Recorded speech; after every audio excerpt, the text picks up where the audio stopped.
meine Arbeit für richtig hältst, ob du glaubst, dass ich fleißig gewesen bin, dass ich gearbeitet habe, dass ich mich in diesen Jahren für dich eingesetzt habe. ইতিহাসে এমন কিছু নাম আছে যেগুলো শুনলেই মানবতা কেঁপে ওঠে। তাদের মধ্যে সবচেয়ে আলোচিত আর বিতর্কিত নাম অ্যাডলফ হিটলার। 1889 সালের 20 এপ্রিল অস্ট্রিয়ার এক শহর ব্রাউনাউ এমিনে জন্ম নেয় এক ছোট্ট শিশু।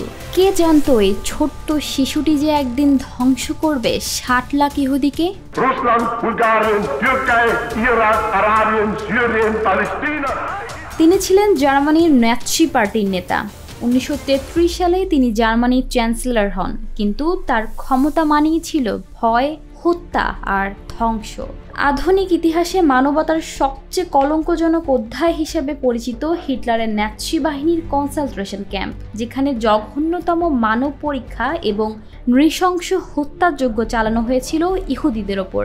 এই ক্যাম্পগুলো ছিল মৃত্যুর কারখানা, যেখানে ইহুদিদের ওপর চালানো হতো অমানবিক নির্যাতন। পুরুষ বন্দীদের শরীরে ট্যাটু করা হতো, আর মৃত্যুর পর তাদের চামড়া দিয়ে তৈরি হতো ল্যাম্পশেড, অ্যালবাম কিংবা টেবিল কভার। এমনকি বুড়ো আঙুল ব্যবহার করা হতো সুইচ হিসেবে। বিচিত্র এই নির্যাতনের যেন সীমা ছিল না। গ্যাস চেম্বারে জীবন্ত পোড়ানো আগুনে নিক্ষেপ, এই সব মধ্যযুগীয় বর্বরতার চেয়েও ভয়াবহ কাজ করত নাৎসিরা।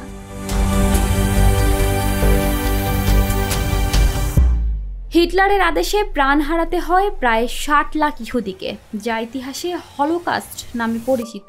একটি যুগ শেষ হয়, কিন্তু রেখে যায় ধ্বংস, দুঃস্বপ্ন আর ইতিহাসের এক ভয়াবহ শিক্ষা। হিটলারের জীবনী পর্যবেক্ষণ করলে উঠে আসে এমনই কিছু চাঞ্চল্যকর তথ্য। হিটলারের মা মারা যাওয়ার পর অর্থের অভাবে স্কুল ছেড়ে দেন তিনি। ভাগ্য অন্বেষণে বেরিয়ে পড়েন হিটলার, যোগ দেন দিন মজুরের কাজে।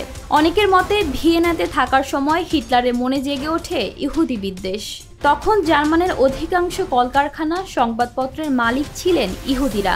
দেশের অর্থনীতির অনেকটাই অংশ দখলে ছিল ইহুদিদের কাছে। হিটলার কিছুতেই মানতে পারছিলেন না যে জার্মান দেশে বসে ইহুদিরা প্রভুত্ব করবে জার্মানিদের ওপর। হিটলার আক্ষেপ করে বলেছিলেন, ইহুদিরা বেঈমান জাতি, এদের কখনোই বিশ্বাস করতে নেই।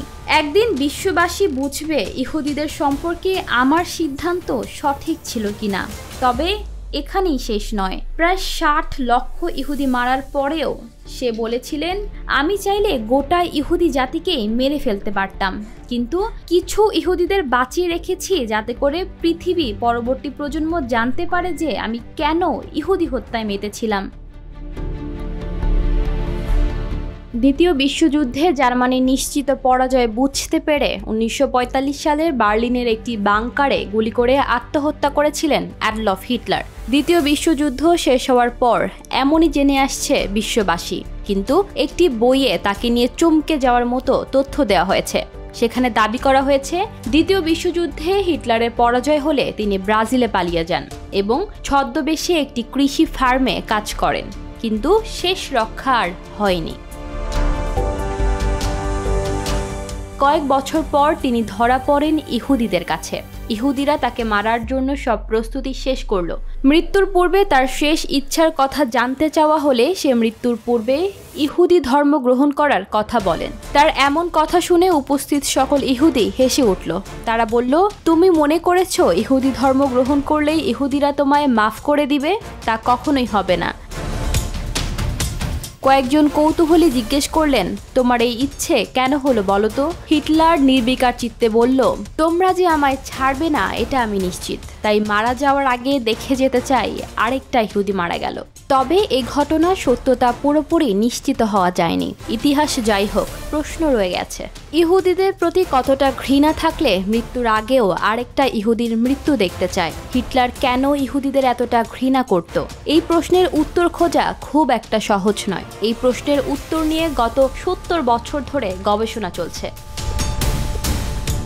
ইশিতা রহমান, নিরপেক্ষ নিউজ ডেস্ক।